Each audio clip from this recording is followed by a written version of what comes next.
તો આંતરરાષ્ટ્રીય યોગ દિવસ 2026 નિમિત્તે અમરેલીની સરકારી આયુર્વેદિક હોસ્પિટલ, ગુજરાત રાજ્ય યોગ બોર્ડ અને વિવિધ સામાજિક સંસ્થાઓના સંયુક્ત ઉપક્રમે તારીખ 15થી 21 જૂન દરમિયાન યોગ સપ્તાહ 2026નું સફળ આયોજન કરવામાં આવ્યું હતું. આ સપ્તાહ અંતર્ગત યોજાયેલા વિવિધ યોગ સત્રો અને આરોગ્ય જાગૃતિ કાર્યક્રમોમાં સ્થાનિક નાગરિકો, મહિલાઓ અને યુવાનોએ મોટી સંખ્યામાં ઉત્સાહભેર ભાગ લીધો હતો. કાર્યક્રમમાં જિલ્લા કલેક્ટર વિકલ્પ ભારદ્વાજ, એસપી સંજય ખરાત, મુખ્ય જિલ્લા ન્યાયાધીશ રિઝવાના બુખારી અને સંત શ્રી ભક્તરામ બાપુ સહિતના મહાનુભાવોએ ઉપસ્થિત રહીને યોગને દૈનિક જીવનશૈલીનો ભાગ બનાવવા પ્રેરણાદાયી માર્ગદર્શન આપ્યું હતું. આશરે 300 થી 350 લોકો રોજ સવારે 6 થી 8 આ યોગ સપ્તાહમાં નિયમિત રીતે આવે છે.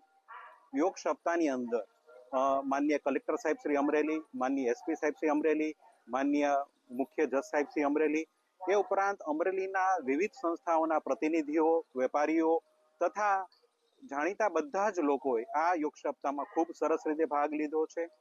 યોગ સપ્તાહની અંદર 7 દિવસ યોગ પ્રોટોકોલ મુજબની આસનો, એ ઉપરાંત રોજ અલગ અલગ એટલે કે ડાયજેસ્ટિવ સિસ્ટમ, રેસ્પિરેટરી સિસ્ટમ તથા તમામ રોગોને આવરી અને આ આયોજન કરવામાં આવે છે.